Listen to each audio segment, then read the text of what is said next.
Imagine being called the most talented actor of your generation, then being called the most unreliable man in Hollywood.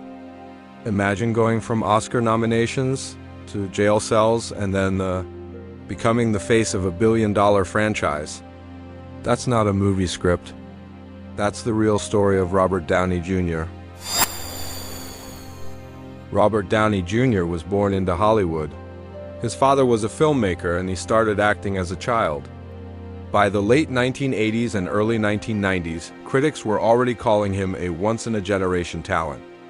In 1992, he played Charlie Chaplin in Chaplin, and his performance was so powerful that he received an Academy Award nomination. That's huge.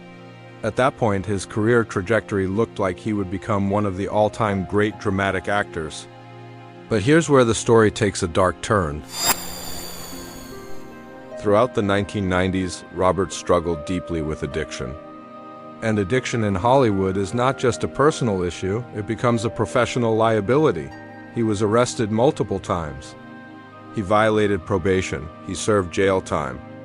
Studios lost trust. Insurance companies refused to insure projects if he was involved. And in Hollywood, if you can't get insured, you can't get cast. At one point, even talented directors avoided him, not because he lacked skill, but because he was seen as a risk. Here's something very important. In Hollywood, talent alone is never enough. Reputation is currency.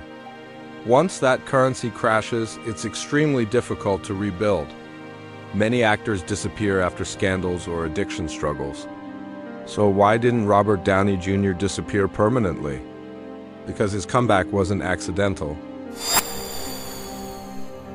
In the early 2000s, Robert made a serious decision to rebuild his life. He committed to sobriety.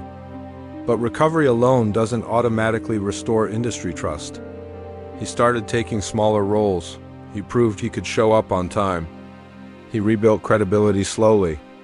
That's something people don't talk about. Rebuilding trust is a process, not an announcement.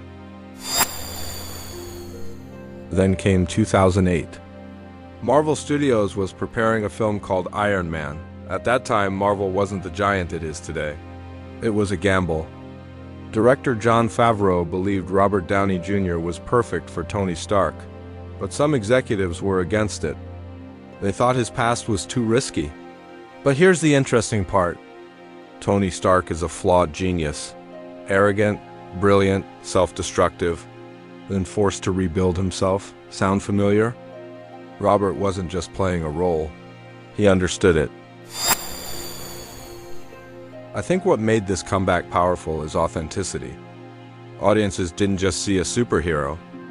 They saw someone who had fallen and come back stronger. His real-life redemption gave emotional depth to the character. And suddenly, he wasn't a risk anymore. He became the face of the Marvel Cinematic Universe. From unhireable to one of the highest-paid actors in the world. Now, if you compare his early interviews to today, you'll notice something. He seems calmer, more self-aware. More controlled? Yes, his appearance changed over the years. But the real transformation wasn't physical. It was psychological. Let me summarize why his comeback worked. First, accountability. He didn't blame others. Second, consistency.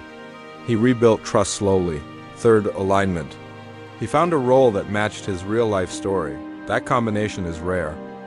And that's why this isn't just a comeback story. It's one of Hollywood's greatest transformations.